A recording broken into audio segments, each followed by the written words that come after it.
khô tóc mà lên lại rồng cầm cùng dòng kia số mãi men dòng vui ca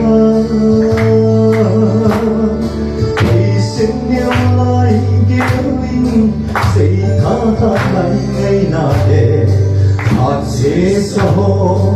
điều là những cô con gì các ai đã cùng thấy nào đã hiếm khô mình cảm xúc sao gió chia áo mô lẹp lời các đấng xuân hoa sống xa cái này xuân hình hình cô xin cái này lô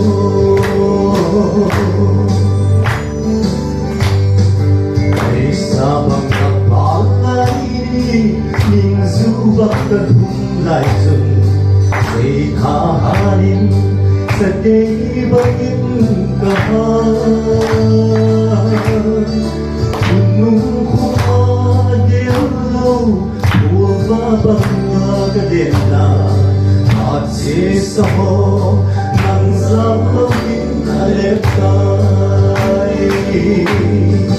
agay na tunay na kahin ko man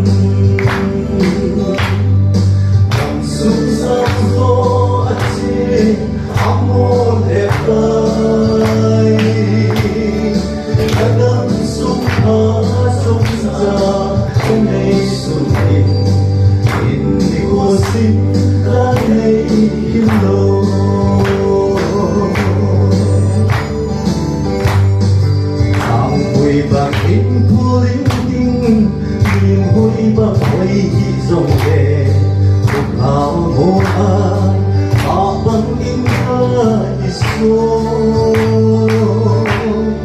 nàng đến bỏ xin in nghe in quy ngày giấc xin in cô thật bỏ hơi vô dòng lệ này nỗi ô ca các ai đã dùng thấy nào đã in cô mình cảm xúc sao gió chia áo mô đẹp tay đã đắm xuân hoa sống xa cái này xuân hình đi cô xin đã lấy yên lô